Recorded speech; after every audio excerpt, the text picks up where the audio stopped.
Assalamualaikum warahmatullahi wabarakatuh.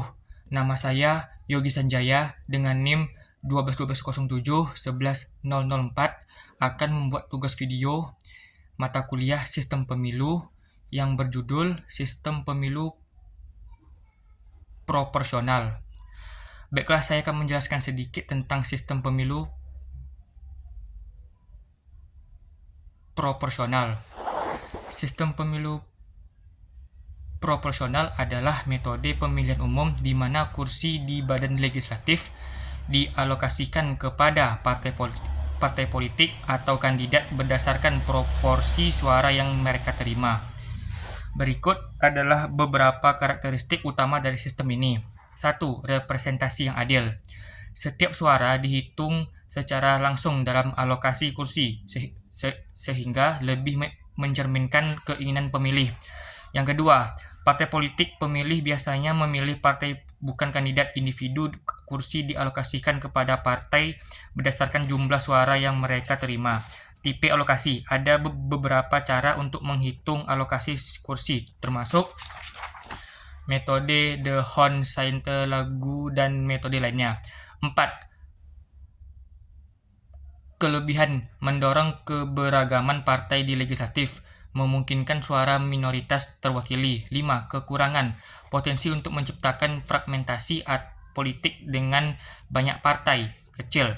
Mungkin sulit untuk membentuk pemerintahan yang stabil. 6. Contoh negaranya, banyak negara seperti Belanda, Swedia, dan Israel menggunakan sistem ini dalam pemilu mereka. Sistem ini berbeda dari sistem pemilu mayoritas, di mana kursi dialokasikan kepada kandidat atau partai yang memperoleh suara terbanyak di daerah pemilihan tertentu. Sistem pemilu proporsional adalah sistem pemilihan umum yang digunakan untuk menentukan proporsi kursi di parlemen berdasarkan jumlah suara yang diperoleh masing-masing partai politik. Dalam sistem ini, pemilih tidak memilih calon perseorangan, melainkan memilih partai politik. Sistem pemilu proporsional di Indonesia telah diterapkan sejak pemilu pertama pada tahun 1955.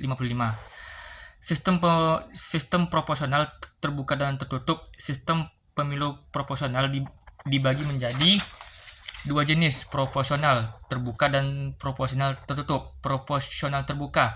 Dalam sistem ini, pemilih dapat memilih partai politik dan calon legislatif, caleg yang mereka inginkan.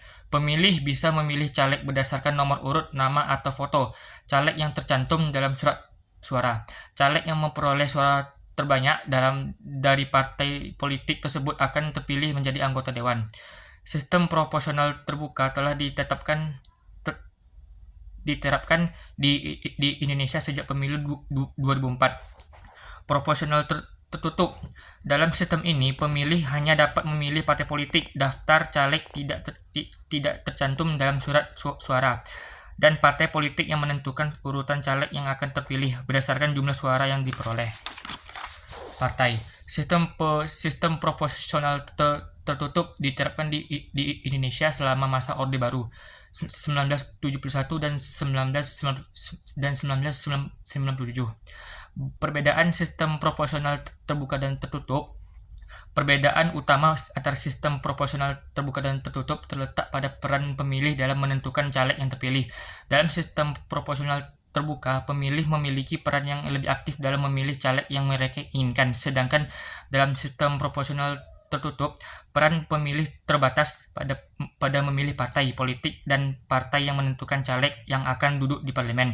Kelebihan dan kekurangan sistem proporsional terbuka dan tertutup.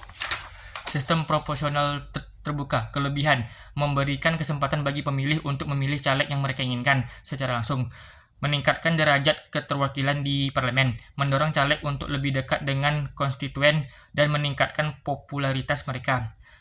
Kekurangan: rentan terhadap politik uang dan money politik, menurunkan kualitas anggota dewan karena lebih fokus pada popularitas daripada kompetensi, memicu persaingan yang tidak sehat antar caleg dalam suatu partai. Sistem proporsional tertutup kelebihan meminimalkan politik uang dan money politik, meningkatkan kualitas anggota dewan karena partai politik yang menentukan caleg berdasarkan kompetensi dan loyalitas, menciptakan stabilitas politik karena partai politik memiliki kontrol penuh atas anggota dewan. Kekurangan membatasi hak pemilih untuk memilih caleg yang mereka inginkan, menurunkan akuntabilitas caleg kepada konstituen, mengurangi transparansi dalam proses penentuan caleg. Kesimpulannya, sistem pemilu proporsional terbuka dan tertutup memiliki kelebihan dan kekurangan masing-masing. Pilihan sistem pemilu yang tepat harus mempertimbangkan konteks politik, sosial, dan budaya suatu negara. Di Indonesia, sistem pemilu proporsional terbuka telah diterapkan sejak tahun 2004, namun masih terdapat beberapa tantangan seperti politik uang dan money politik. Penting untuk terus melakukan evaluasi dan perbaikan sistem pemilu agar dapat menghasilkan wakil rakyat yang berkualitas dan bertanggung jawab kepada rakyat. Baiklah, mungkin hanya itu yang bisa saya sampaikan. Saya ucapkan assalamualaikum warahmatullahi wabarakatuh.